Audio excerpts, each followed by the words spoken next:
ناظرین، پروگرام روپیہ پیسہ میں آپ کو خوش آمدید کہتے ہیں۔ آج جس موضوع کے اوپر ہم گفتگو کرنا چاہیں گے وہ ملکی معاشی صورتحال ہے۔ اس صورتحال کے اندر آپ کو پتہ ہے کہ بہت سارے چیلنجز کا ہمیں سامنا ہے۔ حالات، واقعات، معاملات کبھی ہمارے حق میں اور کبھی ہمارے مخالف ہوائیں چل پڑتی ہیں۔ امن و امان کی صورتحال بھی متاثر ہو رہی ہے ملک کے اندر، سیاسی عدم استحکام بھی ہے، لیکن ہم نے سب بھلا چنگا بولنا ہے۔ ہم ذمہ دار میڈیا ہیں، لیکن ذمہ دار میڈیا اپنی ذمہ داری نبھائے جا رہے ہیں۔ ذمہ داران بھی اپنی ذمہ داری نبھائیں تو اچھا ہے۔ دیکھیں، ملک کو چلانے کے لیے ہمیں معاشی نظام کو ٹھیک کرنا پڑے گا۔ خالی یہ اصطلاحات استعمال کر لینا اور اسٹاک ایکسچینج کا 1 لاکھ پوائنٹ کراس کر جانا ملک کی معیشت کو یکدم ٹھیک نہیں کر دے گا۔ اس کے بارے میں سوچو بچار کرنا پڑے گا کہ ملک کی معیشت کو کیسے ٹھیک کرنا ہے۔ تو میری اپنی رائے یہ ہے کہ stock exchange 1 lakh point cross کرنے کی مبارکباد تو ہم دے دیتے ہیں، اور ان طبقات کو جن کو اس وجہ سے فائدہ ہوا ہو وہ بھی اس کی وجہ سے بہت خوش ہوں گے۔ لیکن عام عوام کو خوش کرنے کے لیے طریقہ کار یہ ہے کہ سستائی لائی جائے۔ مہنگائی میں کمی کافی نہیں ہے۔ سستائی کے معنی یہ ہے کہ چیزوں کی قیمتوں کے اندر خاطر خواہ کمی کی جائے۔ دیکھیے، میں آپ کو حیران کن باتیں کرتا ہوں اور ٹی وی اینکرز اس طرح کی باتیں بہت کم کریں گے۔ میری توجہ ڈے 1 سے مہنگائی کی جانب، چاہے اس سے پہلے پی ٹی آئی کی حکومت تھی یا اس کے بعد آنے والی حکومتیں ہوں، میری توجہ انہی چیزوں کے اوپر رہی ہے۔ معاشی حالات کو ٹھیک کرنا ہم سب کی ذمہ داری۔ دیکھیں، رہنا آپ نے میں نے اس ملک کے اندر، باقی جو لوگ آئیں گے وہ تو آتے جاتے رہیں گے، کچھ چلے جائیں گے، کچھ رہ جائیں گے، کچھ اندر چلے جائیں گے، کچھ باہر آ جائیں گے، لیکن میں نے، آپ نے، یعنی عام آدمی نے اس ملک کے اندر گزارا کرنا ہے۔ ہمارے مفادات اس کے ساتھ جڑے ہوئے ہیں کہ چیزوں کی قیمتوں میں نسبتاً کمی آئے، پتہ لگے کم ہوئی۔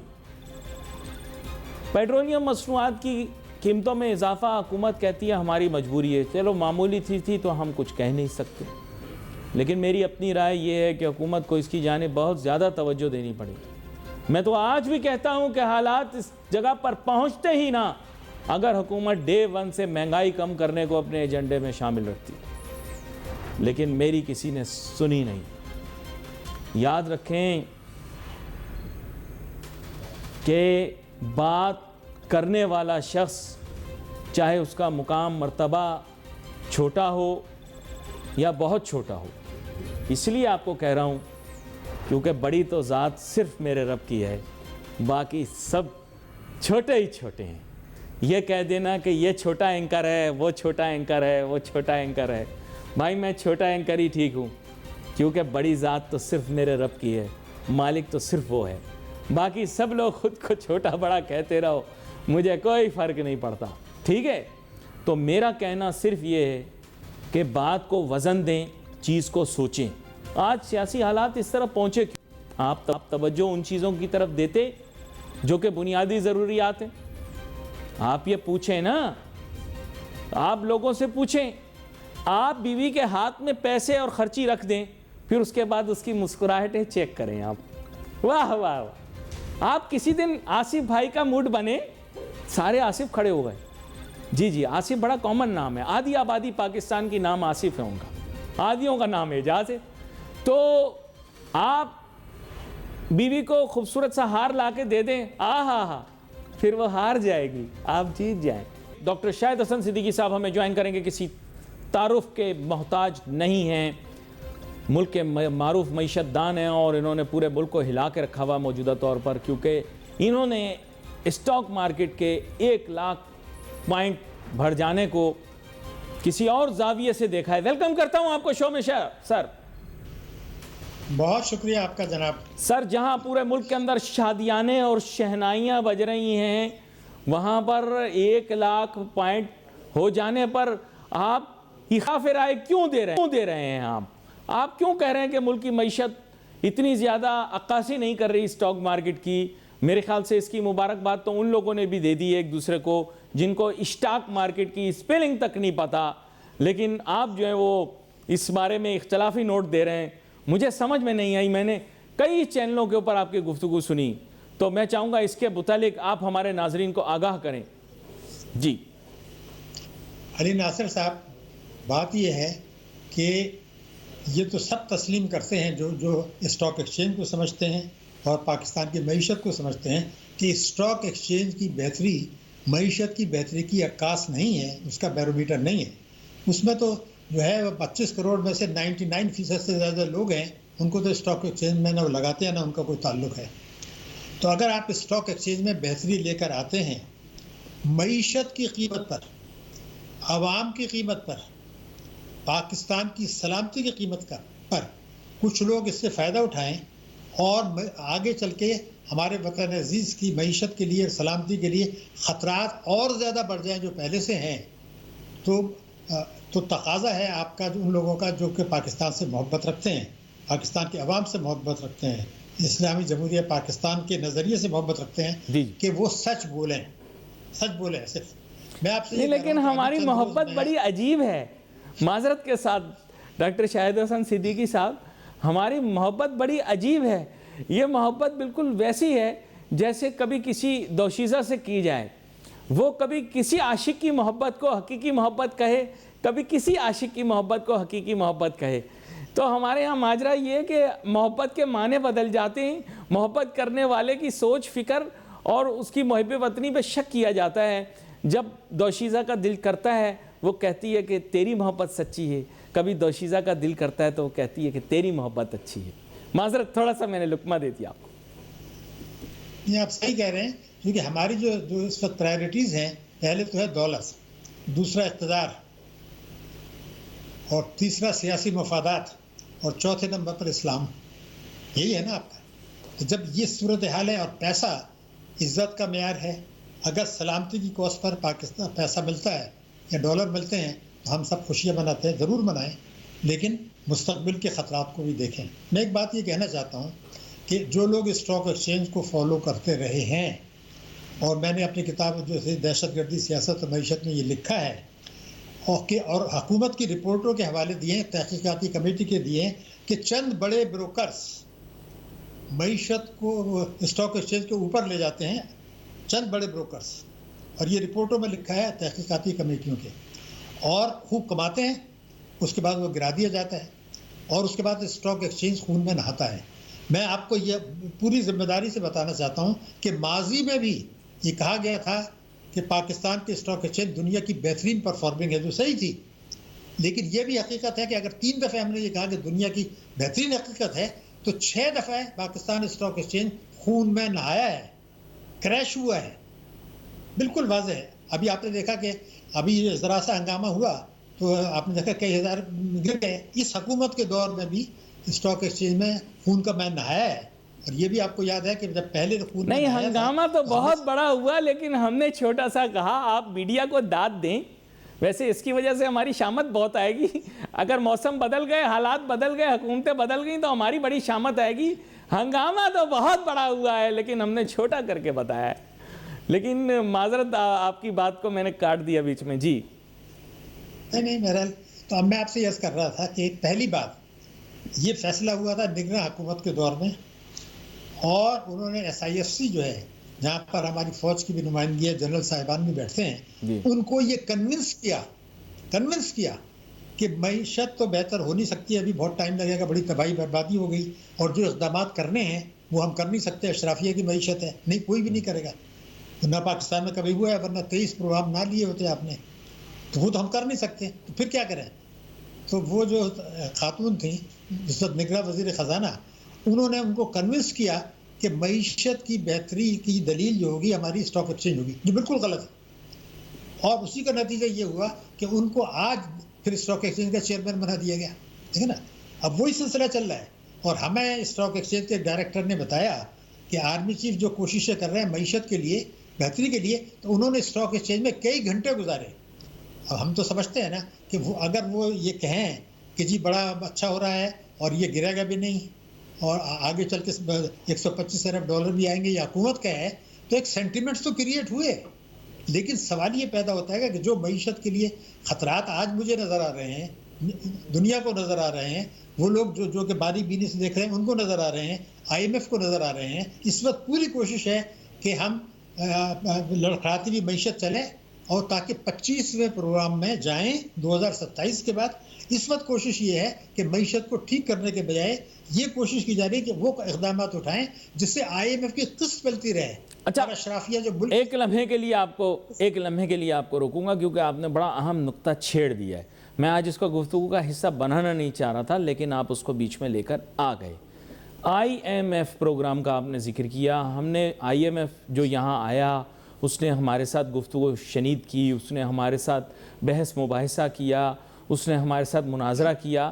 ہم نے اس کے حقائق عوام کے سامنے نہیں رکھے. ہم مسکراتے چہروں کے ساتھ کہنے لگے کہ صاحب بڑا اچھا ہوا، بڑا اچھا ہوا. لیکن IMF نے، میں نے سنا ہے کہ بڑی سخت باتیں کی ہیں. IMF نے کہا ہے کہ جو قسمیں وعدے ہمارے ساتھ آپ نے کیے ہیں ان کو آپ کو پورا کرنا پڑے گا. جو ہدف آپ نے اپنے لیے محصولات کا رکھا ہے آپ کو حاصل کر کے دکھانا پڑے گا، چاہے وہ ٹیکس کی مد میں ہو یا ٹیکس کی مد کے علاوہ یعنی نان ٹیکس ریونیو ہو. اس کے علاوہ انہوں نے کہا کہ تمام فسکل اور جو فسکل ریفارمز آپ کو کرنے پڑیں گے اور مانیٹری پالیسی اسی پروگرام کے تحت بنانی پڑے گی، بلکہ ماتحت بنانی پڑے گی جس کے تحت آپ نے ہمارے ساتھ ایگریمنٹ کی ہے. کیا میں بات غلط کر رہا ہوں یا صحیح کر رہا ہوں؟ انہوں نے کہا ہے کہ آپ کو منوان جو شرائط ہیں ان پر عمل کرنا پڑے گا. جی، دو باتیں ہیں. پہلے ایک جملہ میں بتا دوں جو بات کر رہا تھا، وہ یہ کر رہا تھا کہ جیسے فورنسک آڈٹ بھی کرایا گیا تھا ہمارا ماضی میں جو بلڈ بات ہوا ہے اسٹاک ایکسچینج میں، باہر سے کمپنیز بھی بلائی گئی تھی جن کو بڑی خطیر رقم دی گئی. انہوں نے بھی یہ تسلیم کیا ہے کہ بڑے پیمانے پر بڑے بروکرز نے روپے کی اسٹاک ایکسچینج کو اوپر لے گئے اور نیچے لے گئے. اگر بروکرز کر سکتے ہیں تو آپ کے خیال سے حکومت پاکستان بینکوں کے تعاون سے، جو ایسٹ مینجمنٹ کمپنیز ہیں ان کے تعاون سے، مالیاتی اداروں کے تعاون سے، پبلک سیکٹر کے تعاون سے، ان بروکرز کے تعاون سے اسٹاک ایکسچینج کو اوپر نہیں لے جا سکتی؟ کسی عقل میں آتی ہے کوئی بات؟ نہیں، میری عقل میں تو آتی ہے، لیکن ہمیں مجبوراً بروکر حضرات کو ہی پروگرام میں بلانا پڑتا ہے اور وہ آتے ہی کہتے ہیں کہ سب سے پہلے ہم اس بات کی نفی کر دیتے ہیں کہ چند بروکر مارکیٹ چڑھا سکتے ہیں. میں نے ان کو بولا، میں نے کہا چند بروکر مارکیٹ کے اندر اتار چڑھاؤ لا سکتے ہیں؟ کہتے ہیں نہیں، ضد کرتے ہیں، نہیں ایسا نہیں ہو سکتا. اب آپ نے میری بات کی تائید کر دی، آپ نے میری بات کی تائید کر دی کہ بالکل چند بروکر مارکیٹ میں اتار چڑھاؤ لا سکتے ہیں. آپ نے وضاحت کے ساتھ بتا دیا کہ فائنینشیل انسٹیٹیوشنز جو ہیں ان کے پاس اتنا سرمایہ ہے کہ وہ مارکیٹ کے اندر رد و بدل کر سکتے ہیں. آپ نے تائید کر دی اس گفتگو کی، میں اپنی طرف سے رائے دے ہی نہیں رہا. تو اس کے معنی یہ ہے کہ آپ جن خیالات کا اظہار کر رہے ہیں میں ان کو چیلنج نہیں کر رہا، میں ان کو کنٹیسٹ نہیں کر رہا. اگر پرابلم آ رہی ہے تو وہ بروکر حضرات کی جانب سے ہی آ رہی ہے، وہ ان باتوں کو تسلیم کرنے سے انکاری ہیں. نہیں دیکھیں نا، ان سے آپ تسلیم کرانا کیوں چاہتے ہیں؟ جو میں نے بتایا کہ باہر سے جو کمپنیز بلائی گئی تھی جنہوں نے بڑی لمبی چوڑی رپورٹ دی ہے، فورنسک آڈٹ، ان کو بڑی رقم دی ہے، انہوں نے بتایا کہ یہ بروکرز جو ہے نا اس کو اوپر کیونکہ یہ پاکستانیوں کے ساتھ یہ نفسیاتی مسئلہ ہے کہ وہ جس کا کاروبار ہوتا ہے اسی سے جا کر پوچھتے ہیں صحیح اور غلط کیا ہے. مٹھائی والے سے جا کر پوچھتے ہیں مٹھائی تازی ہے. مٹھائی والے کی اگر مٹھائی 20 دن پرانی بھی ہوگی مہروز بھائی تو وہ یہ کہے گا کہ مٹھائی تو تازی ہے. بروکر سے جا کر کہیں گے کہ یار سارا کام ایمانداری سے ہو رہا ہے، وہ کہے گا بالکل ایمانداری سے ہو رہا ہے. تو سر یہ تو پاکستانیوں کا اپنا نفسیاتی مسئلہ ہے من حیث القوم کہ جس کا کاروبار ہے ہم اسی سے جا کر پوچھتے ہیں کہ چائے ٹھیک بن رہی ہے. چائے والے کو کہتے ہیں یار چائے تازی بنا کے لانا، جبکہ اس نے تو وہی دینی ہے پرانی، لیکن ہمارا دل خوش ہو جاتا ہے. یہ معذرت بیچ میں بار بار لکھنے دے رہا ہوں. ایک میری بات سن لیجیے، بڑی اہم بات میں آپ کو بتا رہا ہوں. میں نے ساری دنیا میں بینکنگ کی ہے، پاکستان میں بھی کی ہے، ٹاپ پوزیشنز پر کی ہے. جی ہم ہر سے میں رہتے ہوئے خوشامد کرتے تھے کہ ہم ہماری بینک کو ڈپازٹ دیں. اور دسمبر میں یہ ہوتا تھا، اسٹیٹ بینک اعتراض بھی کرتا تھا کہ آپ اپنے ڈپازٹ بڑھا دیتے ہیں عارضی طور پر، پھر جنوری میں گر جاتے ہیں. ڈپازٹ جو ہے اصل چیز ہے جو بیلنس شیٹ میں آتی ہے. پاکستان کی تاریخ میں ہم نے یہ دیکھا کہ 1000 ارب روپے کے ڈپازٹ گرائے گئے اسٹیٹ بینک کی وجہ سے، بینکوں کی وجہ سے اور پاکستان بینک ایسوسیشن کی وجہ سے. 1000 ارب روپے کے ڈپازٹ گرائے گئے. کیوں گرے؟ اس لیے کہ آپ نے یہ کہا کہ یہ پہلے تو آپ نے دیکھیے اصل کھیل کیا ہے میں سمجھا رہا ہوں، اس میں آپ کو کسی سے پوچھنے کی ضرورت نہیں. پہلے آپ نے ان سے کہا بینکوں سے کہ جی آپ ایسا کریں بجٹ خسارے کے لیے قرضہ دیں، یہ چھوڑیں سرحد تجارت زراعت کی. انہوں نے 31,000 ارب روپے جو ہے لگا دیے سرمایہ کاری میں اور 12,000 قرضے میں دیے. الٹا 12,000 ارب کے قرضے، 31,000 میں سرمایہ کاری. تو ایڈوانسز ڈپازٹ ریشو گر گئی. اب کہا گیا کہ نہیں جی اس کو آپ 50% پہ لائیں.